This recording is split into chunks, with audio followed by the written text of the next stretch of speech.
Shifting gears, let us look at the concept that we'll be visiting in this class, which is basically going through taking a design situation and identifying the function, which is what the component does, the constraints, which is what are the essential conditions that must be met, the objective.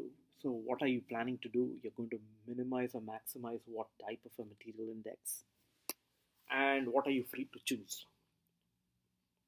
These are the ways in which a design situation can be decomposed into four categories of information, and from there then we can go about finding solutions through a material selection approach, or a process selection approach, or a shape selection approach, depending upon the information that we go from module 2 to module 3 to module 4. With that overview, let's take a look at the design exercise 2.7, where we are looking for a material which forms the windings for an electric air furnace that can last up to 1000 degrees centigrade. Suppose we want to minimize the cost, so that's the objective, and we are free to choose any material, and so that's the free variable. Let's list down what are the function and constraints. So accordingly, if you're, what is the choice of the material made determined by what kind of consideration, right? What must that material have? Of course, if it's windings, then it must be possible to draw it into a wire. So there's a processing constraint over there. It should be wound into a coil from there on. Okay, it should conduct electricity because an electrical heater, and it should be stable to oxidation up to at least 1000 degrees centigrade. So accordingly, the four categories of information, right? The function should be a high temperature furnace winding. The free variable is choice of material, and the objective was to minimize material cost that was specified. So the constraints that we've identified include the service temperature, the forming operation, rolling and drawing, material property in terms of electrical conductivity, and material property in terms of resistance to oxidation at those conditions. What types of materials satisfy these types of constraint? Something to explore.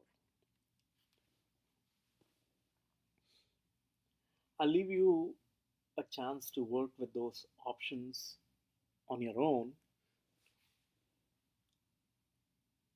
It's a fairly open-ended option, but the CES EduPack will allow you to navigate that space. Let's take something more routine, right? Office scissors. We to get the ability to choose a material while minimizing the cost. So those are the objectives and the free variables. So we have to look at the other two categories of function and constraints so that we can get a suitable material. What are we looking for? So if you're cutting paper, not a whole lot of people understand unless you get these paper cuts, right? It's a very abrasive material. Right? So it should be something that should not only handle that, but occasionally you might come across something even harder, like a staple, for instance, or you might drop it. So you need some good fracture toughness and hardness. It should be wear resistant, and typically scissors can be made by forging. They can also be made by, smaller ones can be made by a process called metal injection molding. We can look into that down the line. Okay. So the idea of putting a number to these constraints in terms of hardness, toughness, wear resistance, and then adding a manufacturing constraint as well would be some kinds of things that we will learn moving forward. And some of the steels or stainless steels might be just fine in this regard.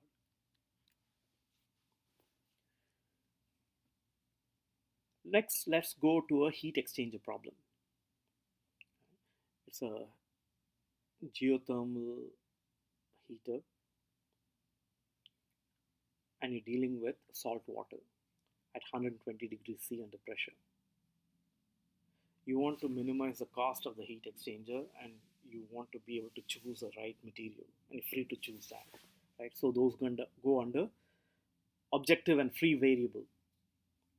And so we now need to list the functions and constraints as before. That will allow us to get to use a suitable material index that will get us the correct set of materials that can satisfy these constraints and deliver on the function. Because the heat exchanger service temperature matters, corrosion resistance because you're dealing with salt water matters, right?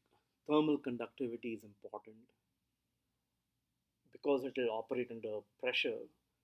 Strength might be important, and because these will be complex internal structure, manufacturability constraints can also come into play.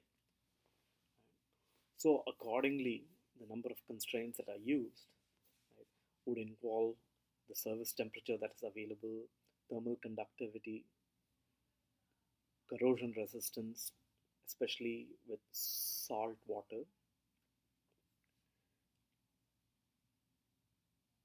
strength to support the pressure of superheated water. Typical heat exchangers can be made of shell and tubes, and so sheet and tube forming would be important for this material. And we need adequate ductility for extrusion or forming sheets.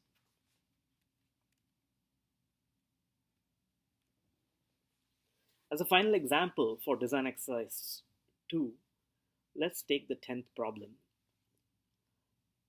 We want an insulation material for a belt furnace. Sintering is a process where powder metal parts are made. 3D printing is one aspect. Many components for the automotive industry are also made. So if you go to work for Cummins, for instance, some of their vendors will make different kinds of gears that are pressed out of these operations and then heat treated to bond the individual particles together, and that is sintering. And typically this is run around 650 degrees centigrade for copper based alloys, different kinds of bronzes. So the key thing is you want an insulation material for this furnace, and you're free to choose the material. What's the function, constraints, and objective? If you look at Fourier's equation, Q is lambda times delta T by X, where lambda is the thermal conductivity, X is the insulation thickness, and delta T is the temperature difference between the interior of the furnace and the surroundings to the ambient condition. So you want to be able to have something that's an insulation. So poor thermal conductivity is a good choice. Right? Low thermal conductivity. You want to have some constraints in terms of the thickness. Right? And then you also want to have service temperature based constraints. So 650 degrees C or more. Insulation thickness should be less than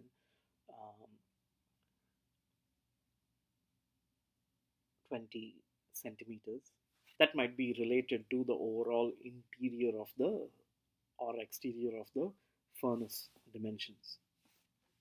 And you want to minimize thermal conductivity, you want to select low thermal conductivity materials. What are your choices? What kind of felts, foams can you choose? So in the next class, we will try to explore these kinds of attributes further with EduPack. There are a series of lectures that are being put in place, video clips provided by CES itself to explore the software package. So I encourage you to download the package and install it based on the link that I provided in the last week. So week 1.